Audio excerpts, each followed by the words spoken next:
இது வரைக்கும் நம்ம சென்னையில நிறைய பிளேசஸ் விசிட் பண்ணியிருக்கோம். இன்னைக்கு ஃபர்ஸ்ட் டைமா அதர் ஸ்டேட் விசிட் பண்ணுவோம்.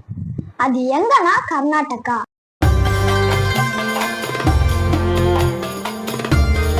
கர்நாடகால மேக்சிமம் கடற்கரை ஓரமா இருக்கிற பிளேசஸ் விசிட் பண்ணலாம்.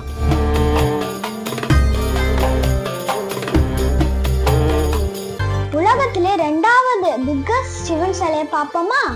அதுக்கு நம்ம நார்த் கர்நாடகால இருக்க உத்தர் கர்நாடகா டிஸ்ட்ரிக்ட்ல முருடேஸ்வரர் டெம்பிளை பார்ப்போம்.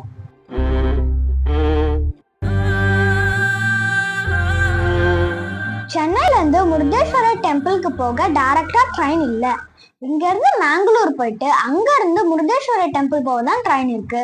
ஆனா நாங்க எப்படி போனோம்னா சென்னையில இருந்து பெங்களூருக்கு பஸ்ல போயிட்டு அங்க இருந்து முருடேஸ்வரர் டெம்பிளுக்கு ட்ரெயின்ல போக பிளான் பண்ணோம். பஸ்ல டிராவல் பண்ணும்போது எங்களுக்கு ஒரு புது விதமான அனுபவம் கிடைச்சிச்சு. அது என்னன்னா, நாங்க டிராவல் பண்ணது ஒரு எலக்ட்ரிக் பஸ்.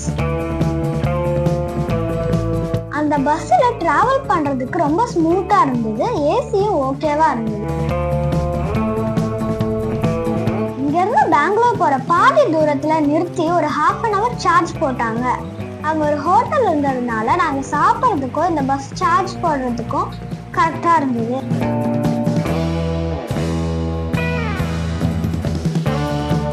அதே மாதிரி பெங்களூர்ல இருந்து சென்னைக்கு வர பஸ்ஸும் அங்க நிறுத்தி சார்ஜ் போட்டாங்க. அங்க இருந்து நாங்க சாப்பிட்டுட்டு பெங்களூருக்கு கிளம்பிட்டோம்.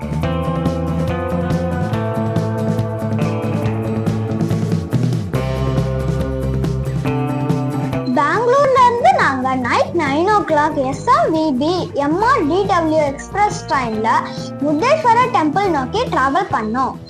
காலையில ட்ரெயின்ல டிராவல் பண்ணும்போது நார்த் கர்நாடகாவோட அழகான வில்லேஜ், ஃபாரஸ்ட், மவுண்டைன், ரிவர்ஸ் இந்த மாதிரி நிறைய இயற்கையை ரசிச்சுக்கிட்டே போனோம்.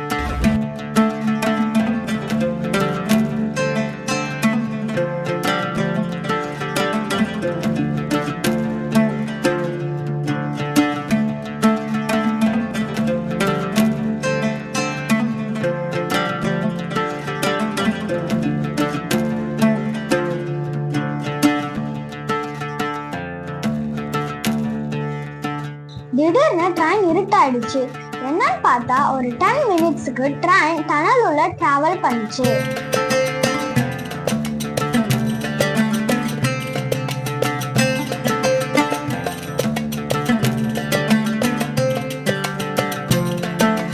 ஒன் ஓ கிளாக் நாங்க ரீச் பண்ண வேண்டிய முருடேஸ்வரர் ரயில்வே ஸ்டேஷனை ரீச் பண்ணோம்.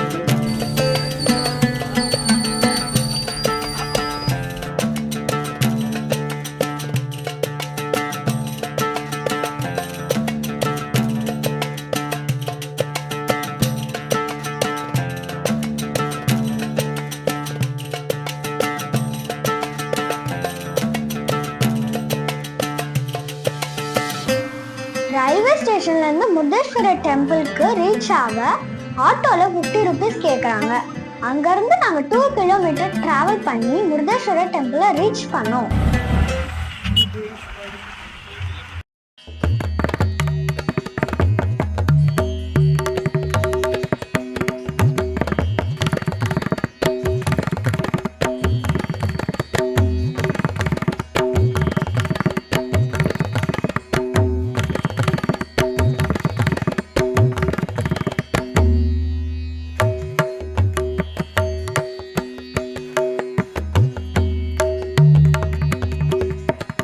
கோயிலோட 3 பக்கமும் கடல் தான் சூழ்ந்திருக்கு.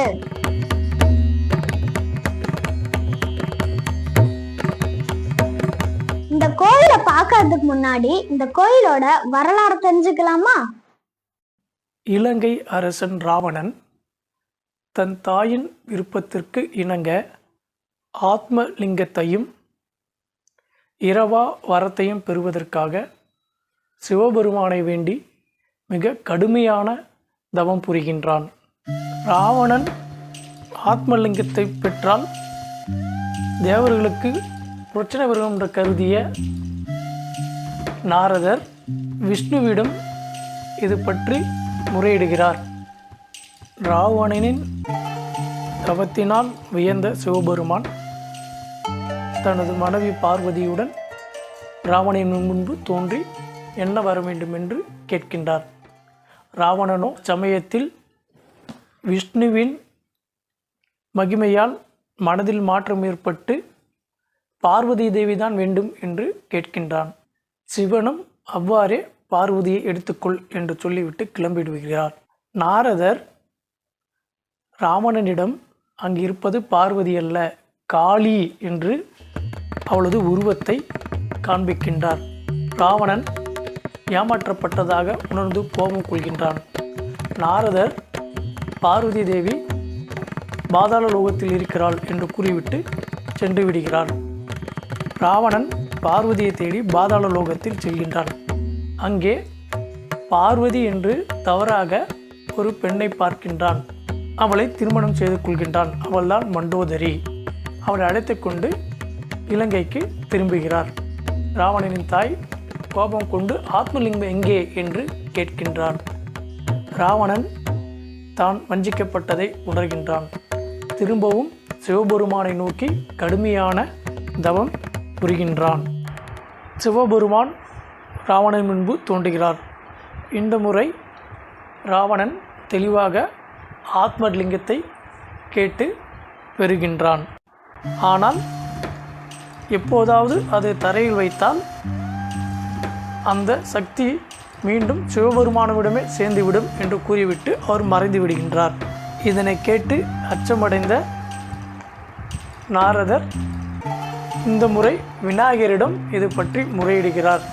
ராவணன் கோகர்ணம் என்ற இடத்தை அடையும் போது விஷ்ணு சூரியனை மறைத்து மாலை வேலை போன்ற தோற்றத்தை ஏற்படுத்துகின்றார். ராவணன் தனது பூஜைகளை செய்ய வேண்டும் என்று கருதுகிறான். ஆனால் கையில் இருக்கும் சிவலிங்கத்தை கீழே வைக்க முடியாது. அந்த நேரத்தில் சிறுவன் வேடம் பூண்டு விநாயகர் வருகிறார். அவனிடம் ராவணன் ஆத்மலிங்கத்தை தந்து பூஜை முடியும் வரை தரையில் வைக்காமல் கையில் வைத்திருக்கும்படி கூறுகிறார். ராவணன் தவத்தில் ஈடுபடுகின்றான். ஆனால் அந்த சிறுவன் ஆத்மலிங்கத்தை தரையில் வைத்து விடுகின்றான். இதனை பார்த்து கோபம் கொண்ட ராவணன் சிலையை தரையிலிருந்து பேர்த்தெடுக்க முயல்கின்றான். ஆனால் முடியவில்லை. அவ்வாறு செய்யும்போது அச்சிலை பல துண்டுகளாக சிதறி விழுகிறது. அப்படி விழுந்த ஒவ்வொரு இடங்களிலும் ஒவ்வொரு கோயில்கள் எழுப்பப்பட்டு இன்று வரையும் பூஜைகள் செய்யப்பட்டு வருகின்றது. ஆத்மலிங்கத்தை மூடியிருந்த துணியை கந்துகாகிரி என்று அழைக்கப்படும் முருதேஸ்வர் என்ற இடத்தில் எறிந்தார். அதுதான் இன்று முருதேஸ்வர் கோயிலாக வணங்கப்படுகிறது.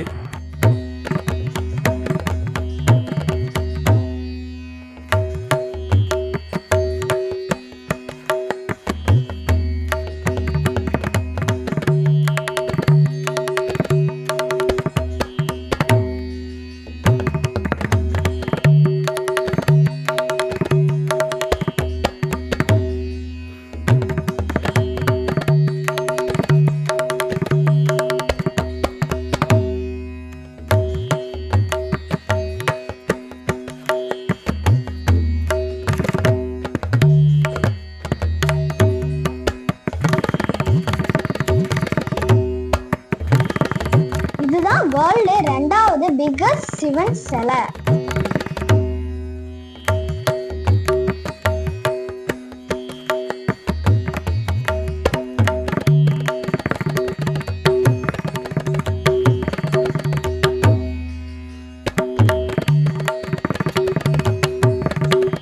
இங்க ஒரு சனீஸ்வரர் பகவான் கோயிலும் இருக்கு.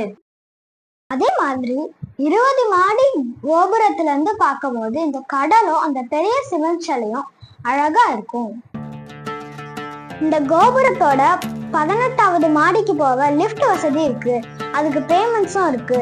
அடல்ட்டுக்கு 20 rupees, சில்ட்ரனுக்கு 10 rupees.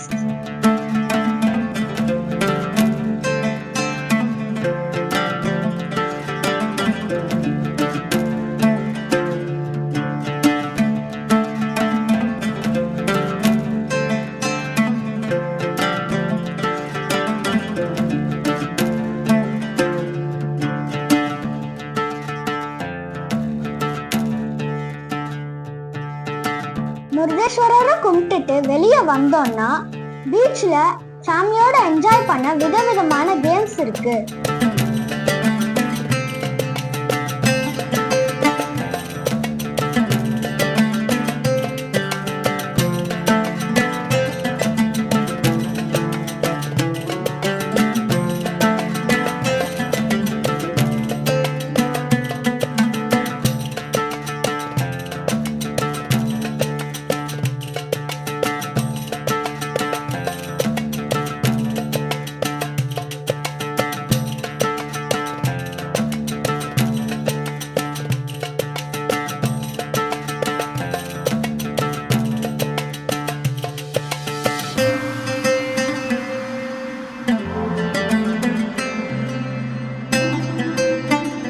இங்க அஃபோர்டபுள் பிரைஸ்ல நிறைய ரூம்ஸ் இருக்கு.